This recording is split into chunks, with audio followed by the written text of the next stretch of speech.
આજની રસોઈ શું થાય છે ખબર છે? કાલે છે સાતમ, આજે છે છઠ. જે સાતમ કરતા હોય, નાની સાતમ અને મોટી સાતમ બે આવે, તો છોકરાઓ માટેની આ સાતમ હોય છે. ગૂગલમાં જોઈને એની સ્ટોરી સાંભળી લેજો અને વાંચી લેજો.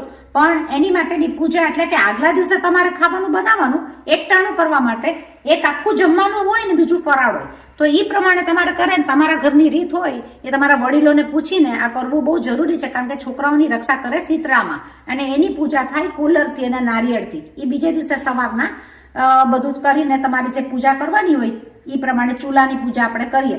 બરાબર? તો હવે જો આપણે કાલની તૈયારી ચાલુ કરી દીધી છે, કારણ કે કાલે આપણે રહેવાનું છે, અને આપણે રાખી દીધું આ વઘાર એકદમ મસ્ત મજાનો મિક્સ દાળમાં. આ મિક્સ દાળ છે એ બધી 5-6 દાળ ભેગી થઈને થાય, એટલે તમારા છોકરાઓ આ ખાય ને તો બહુ જ હેલ્ધી. જોયું? આને મારે કરવી હતી તીખી અને ઓછા તેલમાં, તો મેં આ કરી નાખી તીખી ઓછા તેલમાં. ઉપરનો વઘાર કરીને તમે આ રીતના કરી શકો. થોડોક જ તેલ લીધું, અંદર મરચાની ભૂકી નાખી અને આપણે કરી નાખી તીખી દાળ, જે તીખું ખાય છે. કારણ કે છોકરાઓ માટે જે મોરું ખાતા હોય, જેને તીખું નથી ખાવું, તો એની માટે આખી દાળ અલગ કાઢી લીધી છે. બટેટા બાફીને રાખી દીધા છે. હવે આની માટે ડિબેટ ચાલે છે કે સૂકી ભાજી એ કરવાની છે અને સૂકું શાક એ કરવાનું છે. તો બે વસ્તુ છે, એક એકટાણું છે ને એક તો ખાવા માટેનું છે. તો હવે જોઈએ શું થાય છે. આની તૈયારી કરશું સાંજે.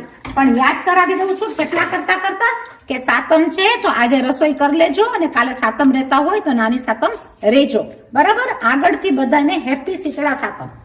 ચાલો, આજની રસોઈ તો બતાવી. મિક્સ દાળ 5 દાળ ભેગી કરવાની. મસૂરની દાળ છે, મગની દાળ છે, અડદની દાળ છે, તુવરની દાળ છે, તમને જે લાગે છોકરાઓ માટે હેલ્ધી. એટલે આ કરી હોય એને બાફીને પછી અંદર લસણનો વઘાર, ડુંગળીનો વઘાર બધું કાઢવી, ટમેટા નાખીને બધો મસાલો નાખીને આવી જોરદાર દાળ થાય, જે ખાવાની મજા આવે પરાઠા સાથે, રોટલી સાથે કે ભાત સાથે. જોયું દાળ કેવી ફાઇન છે? એકલી પીઓ તોય મજા આવે. તો આ દાળ બનાવજો જરૂર. બહુ ઈઝી છે. અંદર લીંબુ નાખી દઈએ એટલે સ્વાદ વધી જાય. બરાબર? મળીએ છે પાછી કાલની અલગ રસોઈ સાથે અને આઈડિયા સાથે. ચલો બાય.